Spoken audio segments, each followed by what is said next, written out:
We live in an age where shouting is confused with authority, where exposure has become the rule and silence is seen as weakness. Men grow up believing that to be respected, they need to speak louder, be present all the time, and prove their worth urgently. But what no one tells you, because few really know, is that true power is not in what you show, but in what you withhold. Notice the pattern. The most insecure are the ones who talk the most fragile are the ones who expose themselves the most. The man who is desperate to convince someone of his worth has already lost before the game even begins. He kneels in exchange for acceptance. He annuls himself in the name of a love that demands explanations. He exchanges his presence for performance, and in the end he becomes forgettable, because he gave everything without mystery, without enigma, without control. This is the illusion of modern man. He confuses attention with respect, validation with power.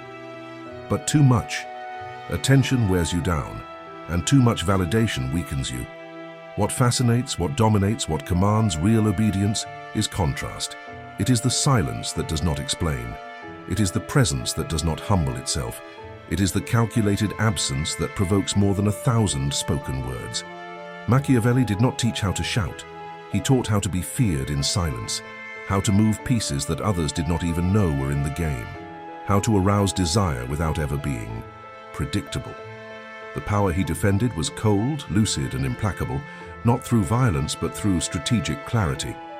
And this clarity begins with understanding that true domination is born within, from emotional control, from refined perception, from the ability to read the game before it is played. So stop and think, how many times have you lost respect by trying to please? How many times have you explained too much, justified too much, given too much? And what did you gain from that? Compassion, perhaps, but never authority. Because authority is not asked for, it is felt. It is imposed through the air, through the restrained gesture, through the look that says more than any words. The man who arouses fear, desire, and obedience at the same time is not the most aggressive. He is the most enigmatic. He is the one whose thoughts you never know. He is the one who does not react when expected. He is the one who watches while everyone else exposes themselves. He does not compete.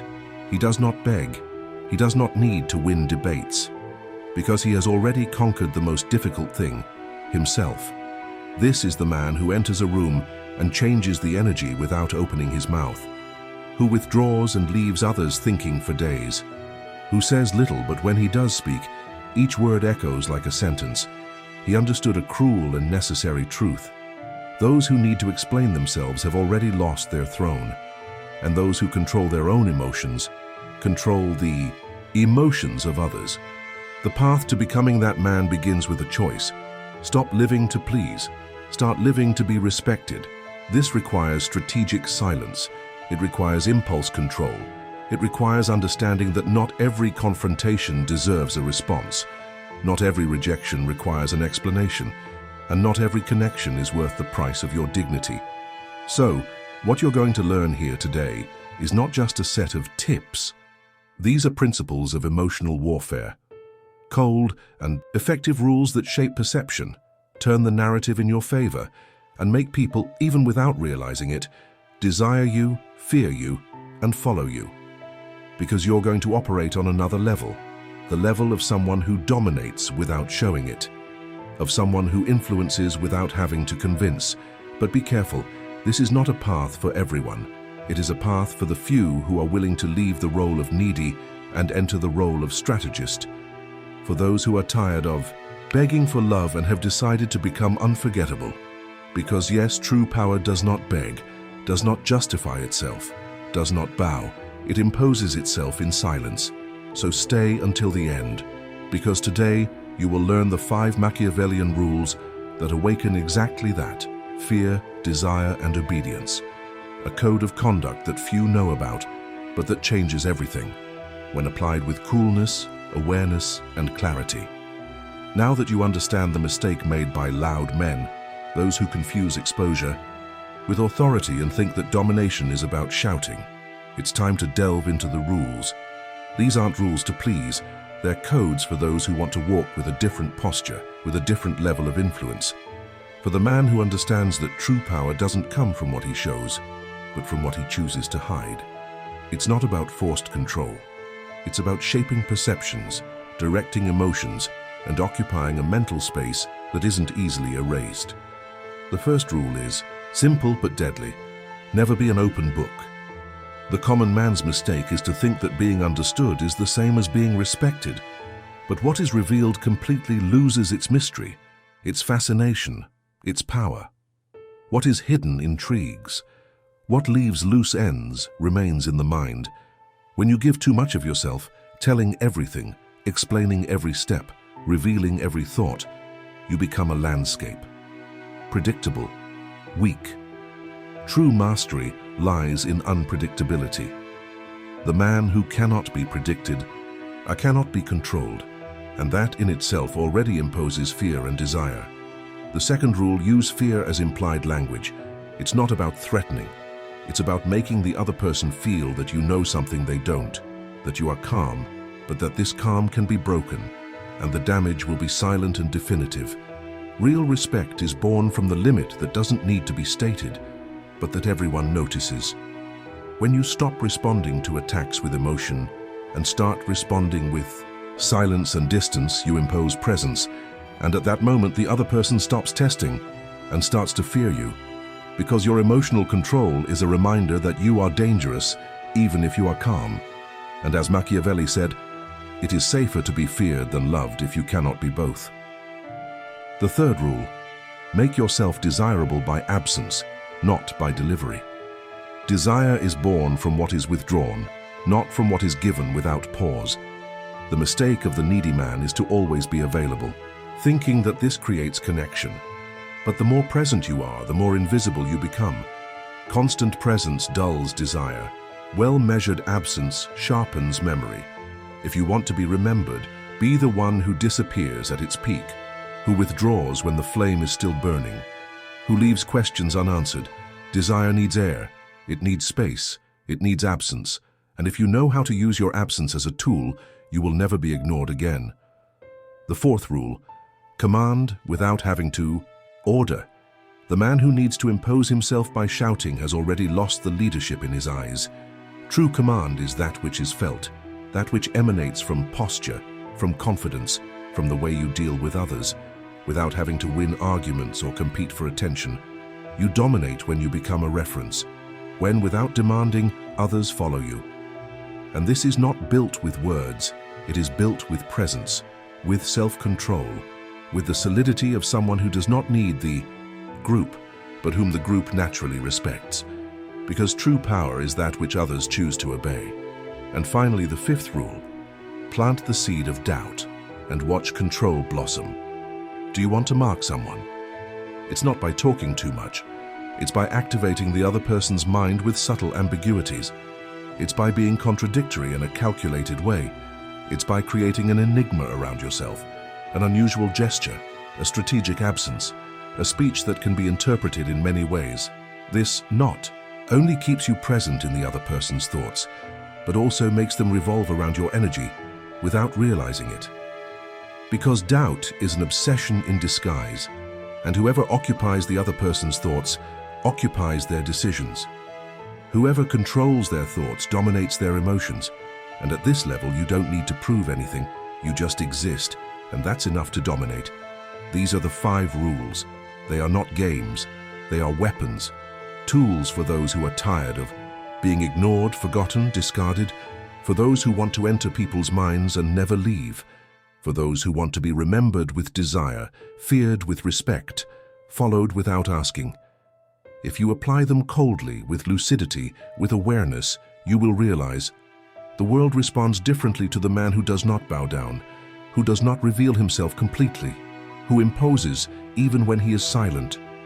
Now that you know the 5 Machiavellian rules that arouse fear, desire, and obedience, it's time to face the most painful, but also the most liberating part of this journey.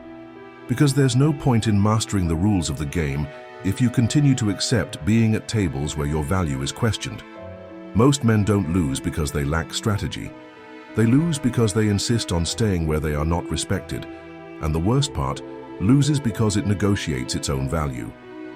This is the deadly mistake, more serious than being rejected, more destructive than being betrayed. Because when you negotiate who you are, when you mold yourself to fit in, when you lower your standards to keep someone around, you are not being accepted, you are being tolerated. And the price of that is your identity, your essence, your authority. The man who negotiates his value starts small. He accepts a rude comment. He forgives a lack of respect as if it were an innocent mistake. He responds to messages even when the other person has disappeared for days. He justifies the unjustifiable. And deep down he knows he is selling himself short. He knows he is swallowing hard.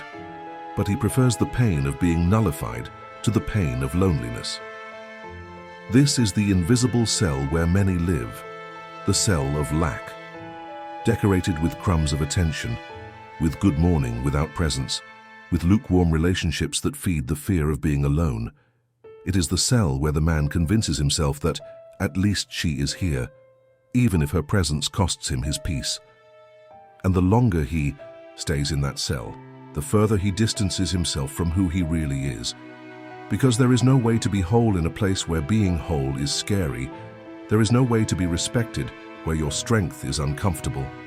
And the worst part is that the world does not forgive a man who diminishes himself.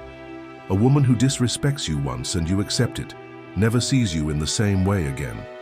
A group that ridicules you and you pretend not to care, never treats you with authority. A boss who exploits you and you swallow it, never recognizes you as a man again, only as a tool. Respect is not built on love.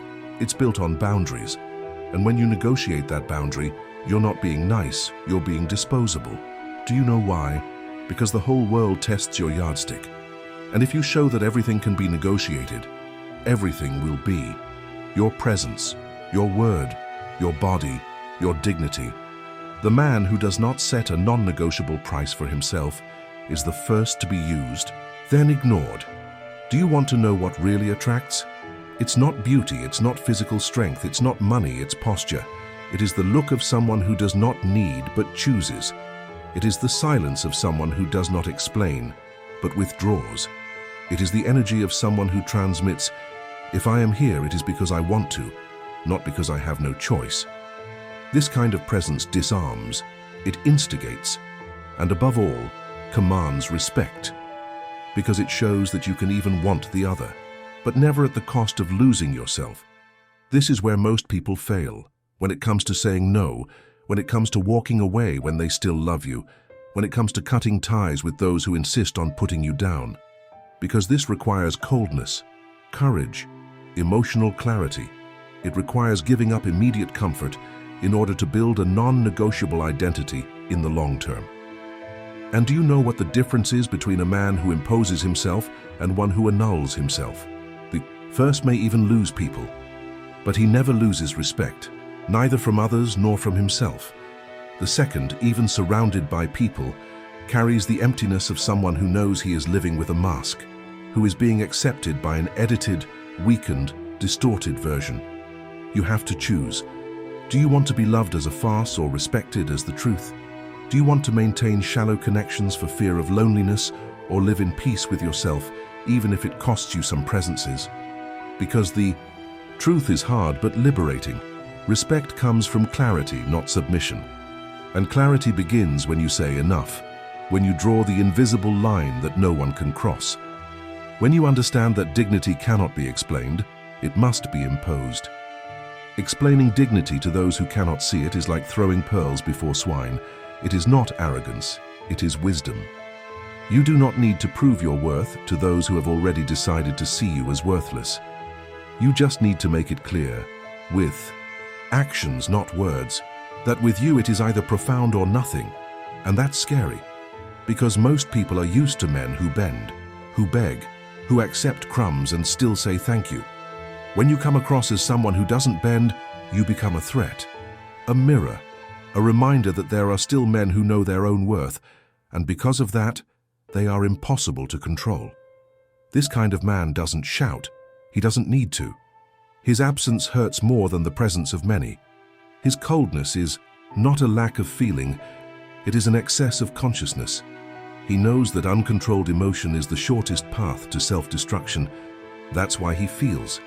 But he doesn't sell himself. He loves, but he doesn't cancel himself.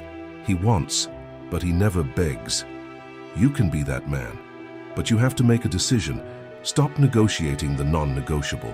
Because the day you decide that your value is absolute, everything changes. The world treats you differently. People feel the difference, and those who don't measure up simply won't stay.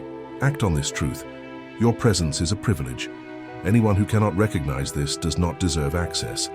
And if you are going to lose someone, let it be for being whole. Because the man who walks with his truth is never alone. He is aligned with the destiny that respects who he truly is.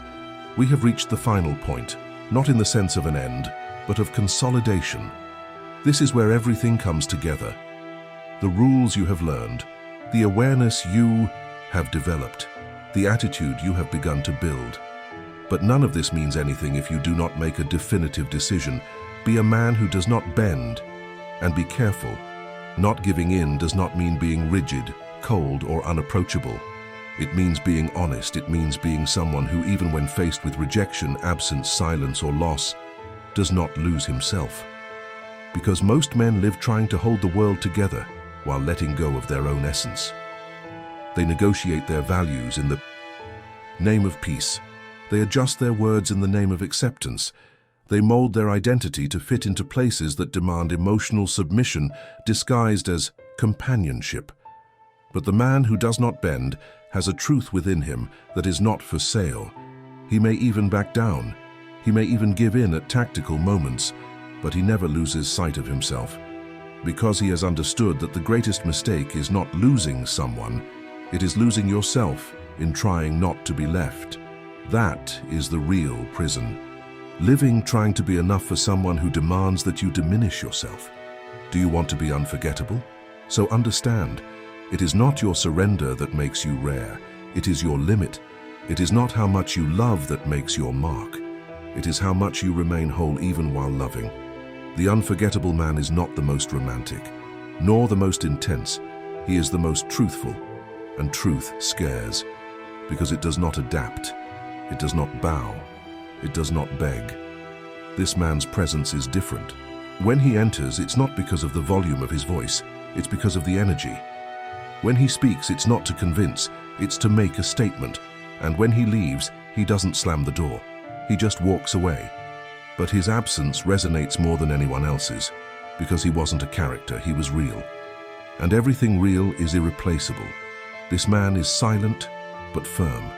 He doesn't need many. He doesn't seek an audience. He doesn't ask for approval. Because the respect he carries begins in the mirror. He is guided by something greater than neediness, purpose, clarity, mission.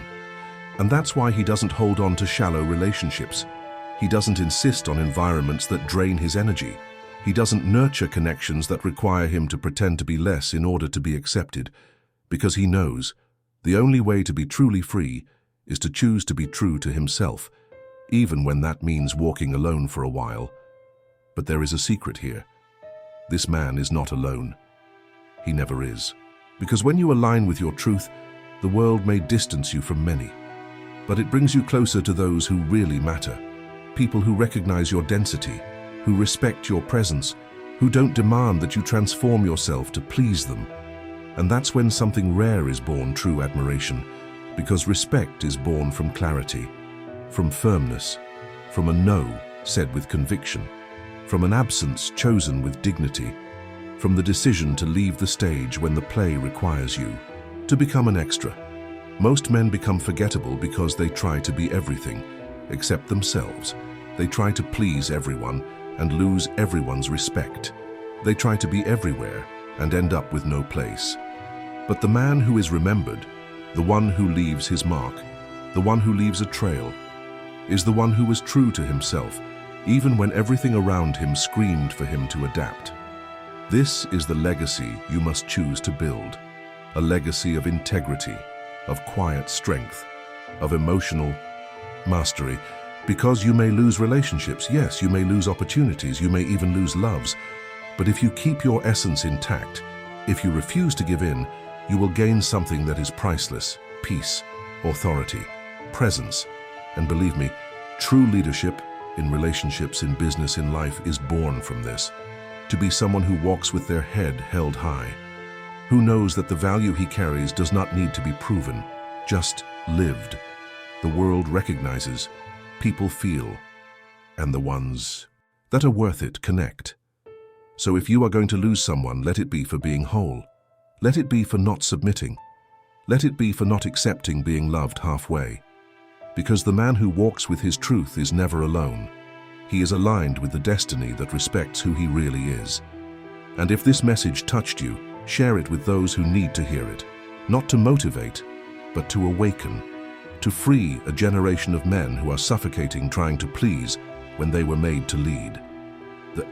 Time has come to stop living with masks and start being truly respected.